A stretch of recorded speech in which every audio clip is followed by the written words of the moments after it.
Good evening and thank you for joining us here for KREM 2 News 10 at 10, where we give you more news in less time. I'm Whitney Ward. Mark is off tonight. We do begin with a major wildfire burning southeast of Moscow, Idaho. We have just learned from the Department of Lands that the wildfire has now burned multiple structures. Tonight there are level 3 go now evacuations in place for the entire town of Juliette. Right now the Latah County Sheriff's Office and other agencies are looking ahead to the next steps for those who are impacted. We want to go straight to KREM 2's Connor McAvoy live in Juliette, where that fire is fast approaching. So Connor, what can you tell us tonight? Roughly 700 people live here in the town of Juliette, but as flames fast approach, like you can see behind me, crews, first responders are working tirelessly to contain the wildfire and stop it from affecting those people. This fire started to get a bit out of control this afternoon. Patrol Corporal for Latah County Sheriff Darren Duke says first responders are working tirelessly to contain the wildfire and stop it from affecting the lives of hundreds. The Latah County Fairgrounds has been set up as a shelter place. Red Cross is there.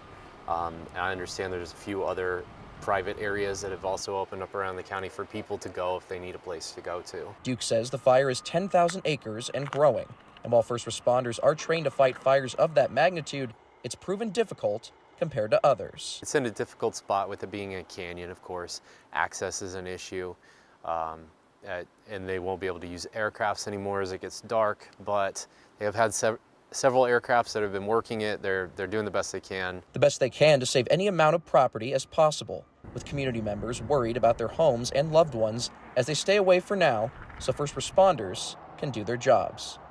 Whenever you have an event of this size, an aspect needs to be dedicated to organization and being able to send resources and personnel out where they need to be.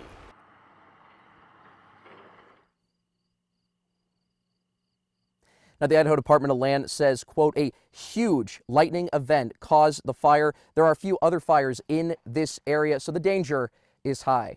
In Juliette, Connor McAvoy, KREM 2 News. Connor, thank you very much.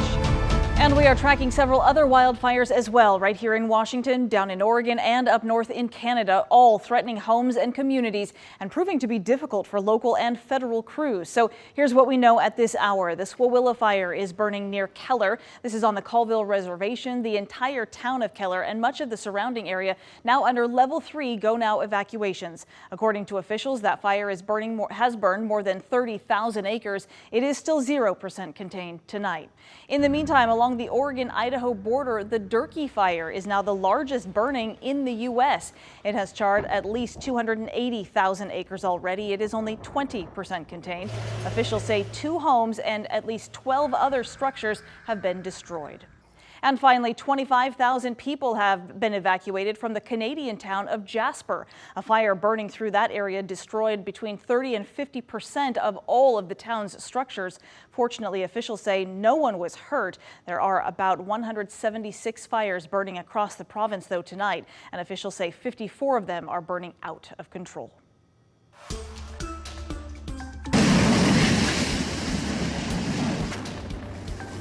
Absolutely incredible. A terrifying sight in California tonight. Crews battling the Park Fire north of Sacramento dodged a propane tank explosion.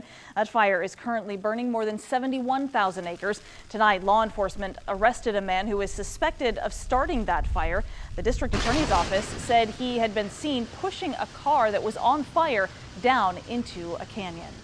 So on the note of all of these wildfires, we want to get straight to Chief Meteorologist Jeremy Legoo. We know our red flag warning has expired, but clearly the risk is still out there, Jeremy. Yeah, as we move through the next couple of days, that wildfire danger subsides, but not much. It just gets us out of that critical fire realm. Right now, believe it or not, I'm going to say something and you should probably listen.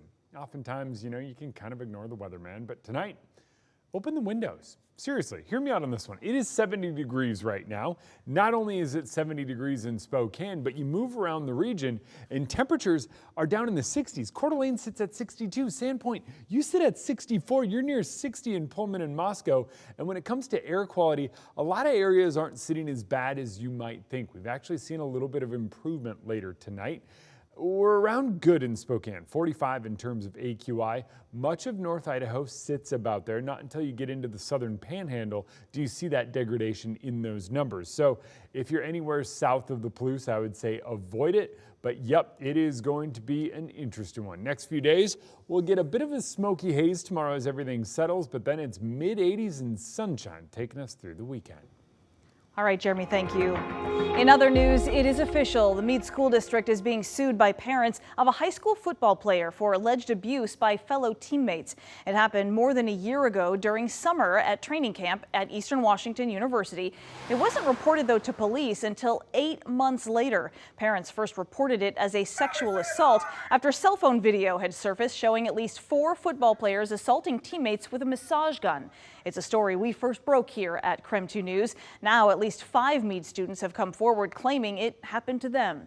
In newly filed court documents, the parents say the district did not provide adequate safety during the football camp, did not prevent harassment, intimidation, or bullying, did not protect its students, and engaged in a clear pattern of institutional indifference. Just a few months ago, I spoke with the attorney who filed this latest claim. He told me the district failed its students at every turn. Aren't you concerned when you're getting parents reaching out to you that say that they're concerned about a sexually assaultive incident involving a massage gun? The parents also claim the Meade district failed to notify them of what happened to their kids and ignored its own policies as mandatory reporters of any kind of sexual assault claim. They are seeking unspecified damages. Now to Night Beat with a quick look at the day's top stories. The hot and dry weather that we've all been experiencing is impacting the Spokane River now. The city of Spokane is asking residents to conserve water because of a drop in river levels. The city has issued a level 2 conservation, which happens when the river is below 1,000 cubic feet per second. We spoke to the Spokane River Keepers on what this means for wildlife.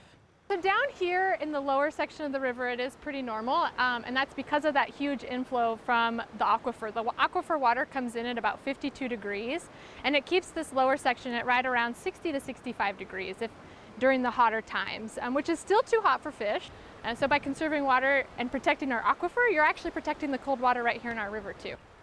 So this means no outdoor watering between 10 a.m. and 6 p.m. Limit your watering to no more than 2 days per week with no more than a total of 2 hours per day, and no use of water to clean sidewalks or patios. This measure will remain in effect until the fall. The Spokane Fire Department is looking into 4 more suspicious fires on the South Hill that lit up overnight. The fire department says the first one was reported on the 2700 block of 47th Street just after midnight. The other 3 were then started right around 1 a.m. just a few blocks away. The road crews found the multiple vegetation fires in that area. Investigators are now working to determine if these fires are connected to other recent suspicious fires in the same area. Children's access to library cards in Idaho will not be changed, at least not for now. According to the Coeur d'Alene Press, the Community Library Network Board of Trustees opted against a policy change that would bar anyone under the age of 18 from having an all-access card. Current policy allows minors to have that card with parent permission. The Library Network's legal counsel determined the change to be overreaching, saying it would limit parents' ability to make decisions for their own children. And that was your Night Beat. If you'd like to learn more about any of these stories, remember you can always go to our website, krem.com. And that was KREM 2 News 10 at 10 as well, where you get more news in less time.